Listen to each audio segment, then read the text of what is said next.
Hi friends, அஸ்ஸலாமு அலைக்கும். இன்றைக்கி கல்யாண வீட்டு ஸ்டைல் தால்ச்சா தான் எப்படி செய்கிறேன்னு பார்க்க போகிறோம். இது செய்கிறதுக்கு இதுக்கு அரை கப் கடலை பருப்பும் அரை கப் துவரம் பருப்பும் எடுத்து ரெண்டையும் நல்லா கழுவிட்டு ஒரு குக்கரில் சேர்த்து தேவையான அளவு தண்ணி ஊற்றிட்டு அதில் நான் 1/4 கிலோ எலும்பு கறியோடு இருக்க மாதிரி நான் எடுத்திருக்கேன்.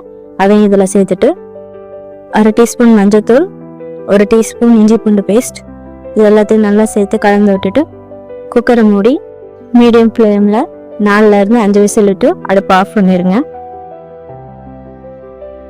இது வெந்துட்டு இருக்க கேப்பில் நம்ம இதுக்கு தேவையான காய்கறியில் கட் பண்ணிக்கலாம்.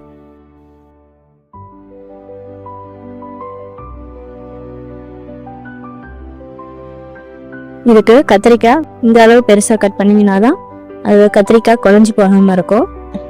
ஒரு கைப்பிடி அளவு கொத்தமல்லி, புதினா, பெரிய சைஸ் வெங்காயம் கட் பண்ணி வச்சுருக்கேன். அதில் நல்லா புளிப்பு தக்காளியாக 2 போடணும். 3லேருந்து 4 பச்சை மிளகாய் சேர்க்கணும். இப்போ குக்கரை ஓப்பன் பண்ணி கறியெல்லாம் நல்லா வெந்திருக்கான்னு பார்த்துட்டு பருப்பு நல்லா கடைஞ்சி விட்டுட்டு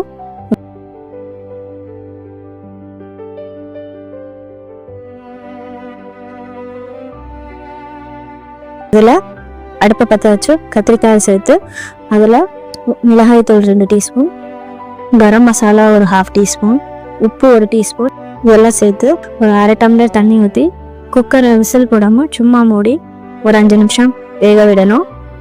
கத்திரிக்காய் நல்லா வெந்ததுக்கப்புறம் நம்ம கட் பண்ணி வச்சுருக்க காய்கறியெல்லாம் சேர்த்து நல்லா கலக்கி விட்டுட்டு அதையும் ஒரு 2 நிமிஷம் வேக விடணும்.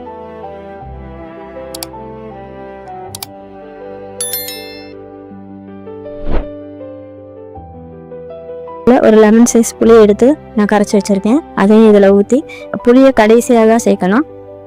புளியை சேர்த்து கொஞ்சம் தேவையான அளவு தண்ணி ஊற்றிட்டு நல்லா ஒரு கொதி வந்தோடனே குக்கரை மூடி ஒரு விசில் வந்தால் போதும்.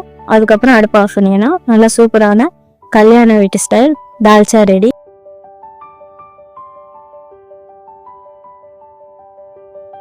இந்த தால்ச்சா பிரியாணிக்கெல்லாம் சாப்பிட்டிங்கன்னா நல்லா டேஸ்ட்டாக இருக்கும். பிரியாணிக்கு மட்டும் இல்லை, சோறு, குஸ்கா இது எல்லாத்துக்குமே சாப்பிடலாம், நல்லா இருக்கும்.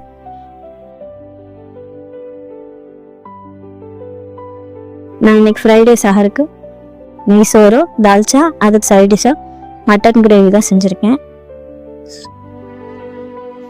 நீங்களும் இதே மாதிரி செஞ்சு பார்த்துட்டு எப்படி இருந்துச்சுன்னு கமெண்ட்ஸில் சொல்லுங்கள். இந்த வீடியோ உங்களுக்கு பிடிச்சிருந்தா உங்கள் ஃப்ரெண்ட்ஸ் அண்ட் ஃபேமிலிக்கு ஷேர் பண்ணிவிட்டு மறக்காம சேனலை சப்ஸ்கிரைப் அண்ட் ஃபாலோ பண்ணிக்கோங்க. அடுத்த வீடியோவில் சந்திக்கலாம். அஸ்ஸலாமு அலைக்கும்.